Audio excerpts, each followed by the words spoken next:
Well, hello there, Minecrafters. Thanks for coming by. Today we're going to be talking about doors and locks and systems that you can use towards your own adventure map. Now, what I mean by that is basically it's common practice in an adventure map or a custom map to have the player come across an area where they will see a door or some sort of place they can't get to yet because they have to bring the right key or defeat some mob or finish some puzzle, and then they're allowed to have access after they've done that to the rest of the map. So I thought, why not make a tutorial of a bunch of doors that I've either come across in my own playthroughs of people's maps or ones I've come up on my own. And hopefully it'll help you because it's always nice to see a creative video where you can use what you've learned towards your own project rather than just see some interesting contraption somebody has made. So anyway, we are going to be talking about a bunch that are work in 1.7 and the last few only work in 1.8. But let's start with the classic survival. I'm in survival here. The classic door of just the lever, iron door here. I don't recommend a button, but yeah, this very, very simple. You've probably all done that in a survival map. That's all you need. That might be all you need in your map, and if it is, congratulations, because it doesn't get much simpler than that. There are a few problems with that, especially in Adventure Mode 1.7. When you could break and place levers. Let's say you wanted the player to complete a puzzle, and then the reward was this lever. Well, if they somehow were able to craft a lever or steal it from somewhere else, they could just come up to this door, and there you go. You unfortunately. They've bypassed the puzzle, and all that work you did was for nothing. So good practice in 1.7, and I say 1.7 because 1.8 this isn't really a problem anymore. But in 1.7 maps, you should be actually powering your doors so they look like they're closed. So this door right here is actually being powered, open right now, but I can't do anything with the lever. I've actually used this quite a bit in my maps, and the only way to open this one is to place a lever on this block. And then you can open it. And this doesn't have to be a lever. This could be you finished a puzzle and then the door opens for you. So this is really, really simple. The way that it works is you can see the hinges are on the opposite side because this door is actually, let me go in creative mode here. This door is actually being powered all the time. And the way to open that door is to depower that torch. You can see here's the redstone dust. I'm depowering it with this lever, which pulls from that repeater, sends this block, and it's actually the door is being unpowered, and that's why you can walk through. So that's a way to get around from the player, making it a little bit more difficult for the player to kind of cheat their way through, as long as you have that, and it's got to be like so that is actually unpowered, and then you can open it up. Yeah, and you'll see a lot of these, the doors are backwards just to prevent that. But some people want the type of door that requires a specific item to open, and one of the easiest ways is a hopper sorting system. And a lot of these doors are mostly redstone, but we get into some more command blocks later on. But this one here says only gold dust will open this door. Again, it's got the place where it won't open if it's the it won't open if it's the wrong item. Let me just oh boy, I messed that one up. See if I can redo that. Yeah, they could break it in like that. There we go. So that's how you place it if you want to lock it, but this is not gonna do anything there. If I place the wrong item, so if I place this door, it says wrong item. If I place basically anything, this is a wrong item unless it's gold dust apparently. And we have a bunch of stuff. We have glowstone dust. It's kind of like gold dust. Let's put that in there. And this says wrong item. So we need to actually find gold dust, which there it is in the middle. Gold dust. The only thing that's going to open it is the actual right item. And there you go. You've got access to it.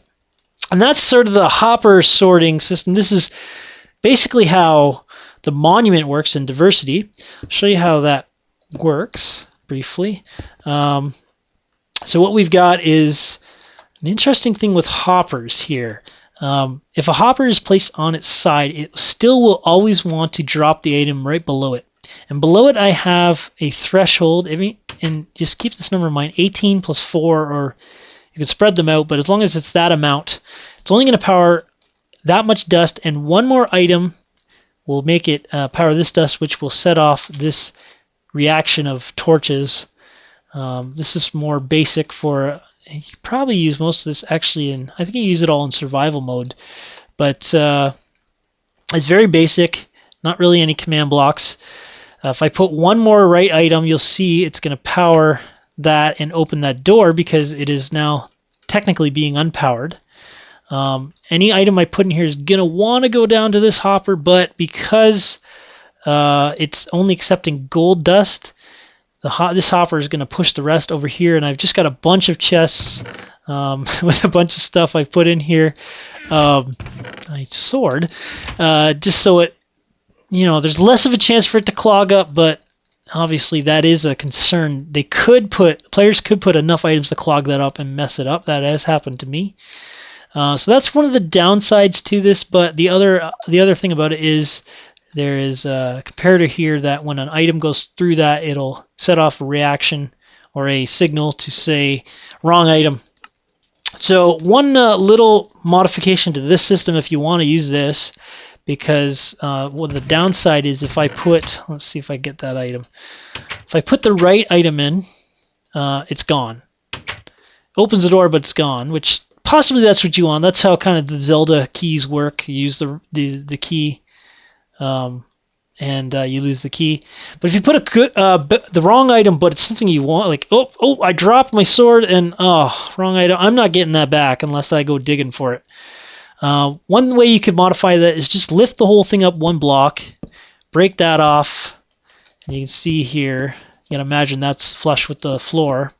If I put a wrong item in, because the one below it's not accepting anything, then I'm not going to lose it. So I've used that too. That is a fairly simple hopper sorting way. It just depends on whether you want the text saying wrong item or not.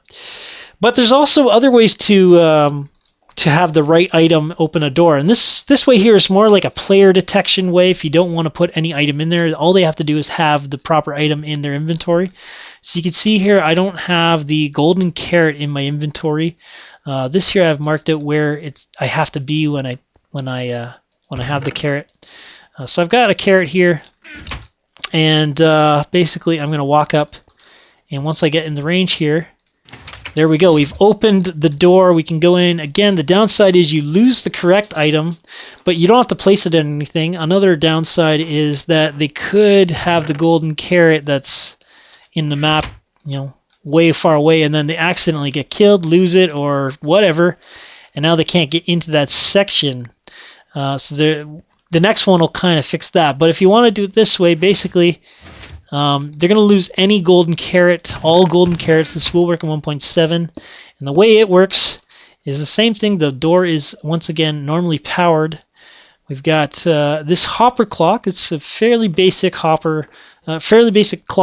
with a hopper inside. If you place two hoppers that way, they'll constantly fire back and give a signal to a comparator, which is now going to do a test for these coordinates. So we have the X, Y, and Z. XYZ, 1143X, 63, and then one block within that range. It's going to clear anybody who has a golden carrot within that range. If they don't have a gold carrot, nothing happens. If they do, it will fire off this, which activates this regular piston, pushes this block into place, and it's a one-time shot. So basically the door is left open. I've unlocked it. If you want to do it the other way, you could put a sticky piston and then it'll pull it back and lock the door again. But it's, there are some downsides to it. You lose all the golden carrots in that case.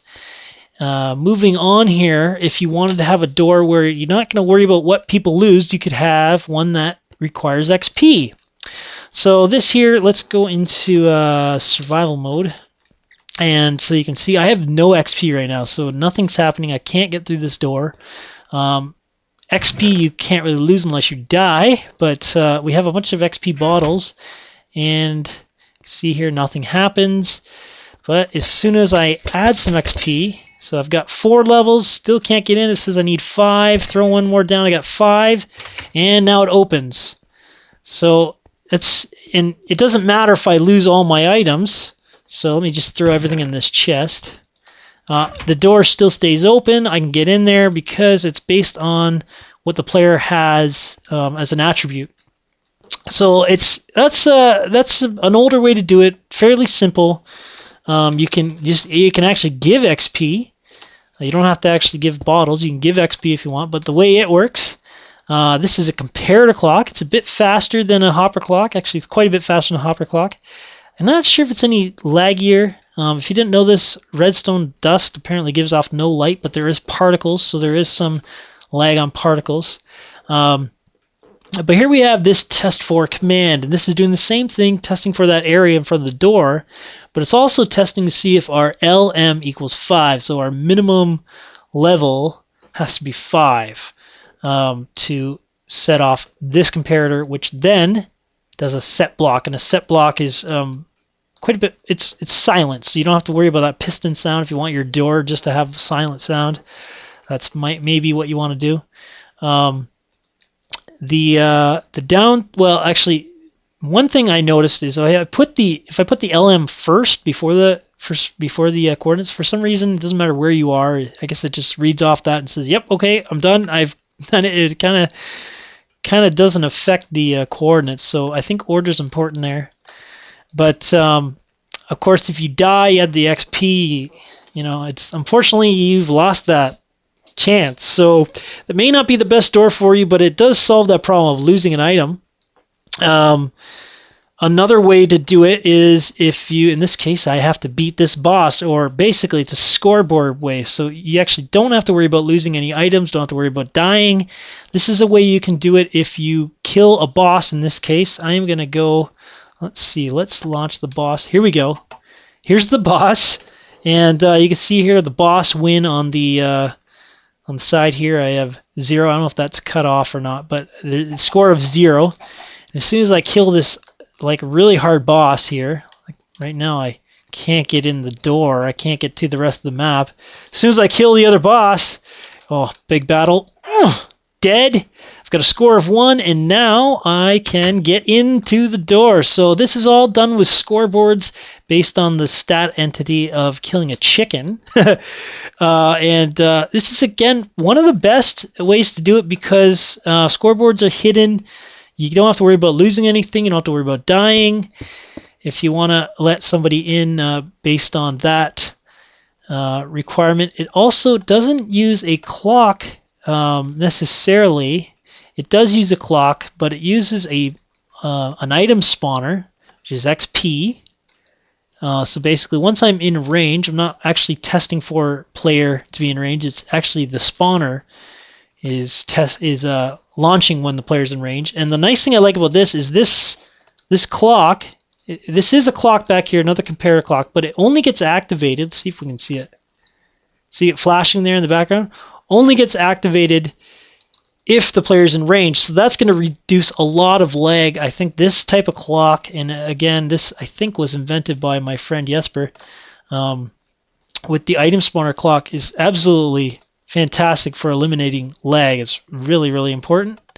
But anyway, when they're in range, it's going to start firing off this clock, and then what it's going to do is it's going to test for a minimum score of 1. So when I kill that chicken, I've set it up over here. Let's see, where's that command? Here we go. I've added an objective, added a boss kill objective. It's going to work on the stat entity kill of chicken.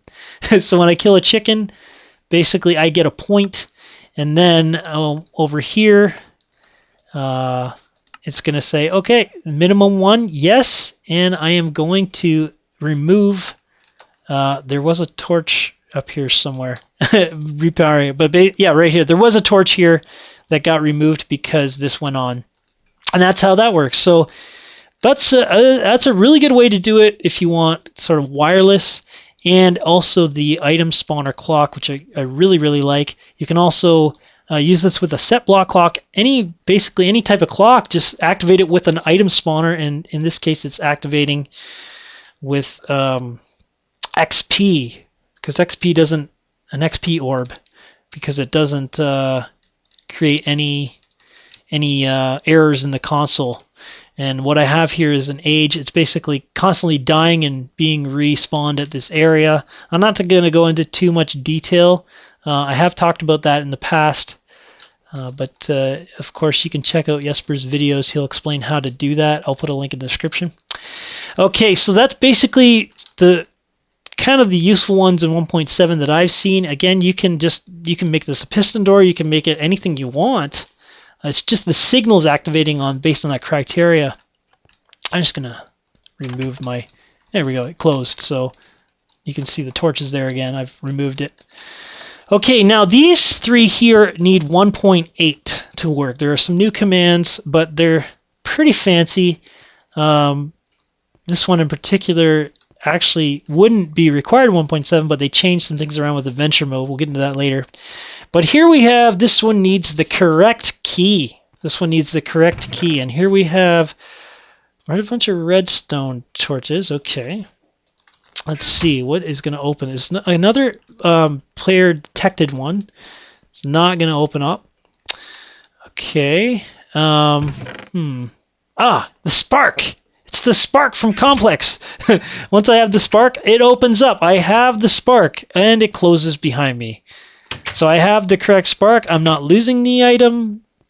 Pretty good here. It knows I have it. I can go in there and... the only downside is if I die, obviously, well, if I keep inventory, I'll keep it on. But let's say I lose my items in lava, you're toast. But it is cool because it's sort of wireless, seamless, and I just have to. I could have as many different types of keys as I want. Needs the correct key. In this case, it's the spark. And the other nice thing is this does not stack. It doesn't stack with. If I get all these, it doesn't stack with the other ones. I did a video that kind of explained this process in the past, but this is a bit different because now you can actually clear items at 0. So what we have here is a set block clock, which is the fastest clock I know of. It's so fast you can't even see it changing. And if I break it, it's constantly being powered and not powered. And just to prove that to you, this is really popular right now. If I say a command, you can see it just fire off those commands. It honestly doesn't really make sense logically, but based on this being at the certain order, if you put a redstone block below what it is, -1, so I'm placing it here, and then I change it to stained hardened clay or some other block that's non-transparent. Doesn't really matter what you change it to, but if you do non-transparent, you won't get very much lag. Then it'll constantly fire off for some reason. And then this is just to shut off the clock. But to start it, you just need to place one there, which I did over with this trap chest here. I placed it over there. And what's going to happen is, if I have the spark and I'm in this range again, it's trying to clear anybody who has a redstone torch of 1 damage value, and it's trying to clear 0 of them. So basically it is clearing it from me, but because it's clearing 0, I still get to keep it.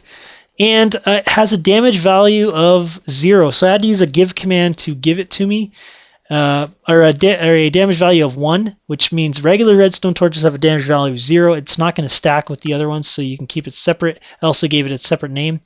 One that fires off because it says, yeah, okay, there is somebody with that here. I'm still going to keep the item, but it's going to set block this, remove this torch here, and then that means that if I, let's see, where are we? If I have it in my inventory, I can open that up. So you can see torch is gone. Oh, but it appears because I walked away from it, because I now have a replace. It actually replaces it here. It's a pretty, it's a really fast, because it's a set block clock. Here it's very fast. It's instant almost.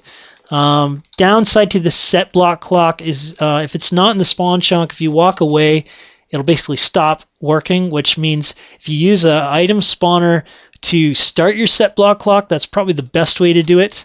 But it's a really cool way to detect it now that we can clear 0 items. And yeah, that's more of a wireless way to do it, and you can check the player whatever item you want to give them.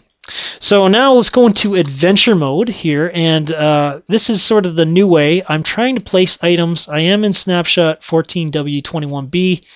Cannot place any items, cannot break any items. The only items you can break are some entities like paintings and item frames if they don't have an invulnerable tag. I don't think you can break any item. I'm not sure. You can't even place like a bucket of water on the ground unless it has a certain value. So now in 1.8 adventure mode, we need a key to go right here, and it's a lapis block, which means one of these keys is going to work because this is a lever. No, I can't place that. Ah, here it is. The lapis lever can be placed on a lapis lazuli block. Let's see. Yep, there we go. And we can't break it. So there's another way you can do it in 1.8 adventure to lock the door. They can't open it unless it has specific items, like specific MBT data attached to it. So let me show you how that is. I got to go again into creative mode, and I see here a bunch of jargon here, so to speak. But basically, it's going to give me a lever. It's going to be one lever at a damage value of 0. But here we go. We have a display name lapis lever, and MBT can be a little confusing if you're not familiar with it. I still struggle with it, but there's lots of tutorial videos out there teaching you how to do it. And we have a can place on command, which means that this item, when I get it, it's going to be called lapis lever, and I can place it on a lapis block. There we go. I've got this item. I can place it on a lapis block, which means I can place it anywhere on this block, provided it works with vanilla Minecraft. And the reason I say that is because even if you put, say, give this lever that can be placed on glass, a lever can never be placed on glass, so it can't overwrite regular vanilla commands. If you try to give an item like a gold nugget that will destroy a mob spawner, I don't think it's gonna work. Like if you give a pickaxe that can destroy bedrock, it still can't destroy bedrock because it can't beat vanilla. But you've probably seen lots of ways you can do it. That's another way you can stop somebody from getting to an area without getting that proper lever. Only the lever that can be placed on a lapis block. Okay, now finally, I like this little one. This is dealing with a lot more complicated commands. Basically, we need the password. And we have some paper here. So I'm going to clear out all this stuff. We have some paper. I'm going to get the paper. How are we going to know what the password is? So we type it in here. Let's rename it something. 1, 2, 3, 4, 5 maybe. Okay. Get in? No, I can't get in. Okay. Let's try this. Password. Ah, there we go. Okay, we've gotten in. Okay, so this is working with what specifically you are naming an item. A little more complicated, but it could be a way, you could say once you beat the mob, tell them in a tell raw command, okay, here's the password, you can get through now. And let me show you how that works. We have a set block clock back here. And it is testing for me to have this item. So it's actually testing for my inventory. We're not doing a clear command. We're testing for an item in inventory. Anybody. So look at this. We've got this, what do you call it? Fancy bracket, inventory, colon, square bracket, a lot of these little weird things. But here's where the importance is. We need to say paper. It needs to be paper. And the display here, the name needs to be whatever it is you want it to be. And you may want to make a few more test fours for bad spelling, just in case. But once that happens, it's going to fire off this command, and it's saying I have it, and it's going to set this block to quartz. And then if I get rid of the item, yeah, it turns off, and then it's going to reactivate it to a redstone block. So if I just grab it, you can see it moves off there. Again, throwing it on the ground. I don't have it in my inventory. I do have it in my inventory. So there is a bunch of ways you can do your locked doors in your adventure maps. Hopefully that helps you guys. Thanks for watching. Any more details, you know, you can ask me in the comments. I'll help you out. But a lot of these I've seen in other maps, and I've used some of them in the new map and the old map, and I think hopefully one of these will help you out. Again, it doesn't have to be an iron door. That's just what we used in here. It can be any type of signal. Enjoy your Minecrafting, guys. See you next time, and have a great day.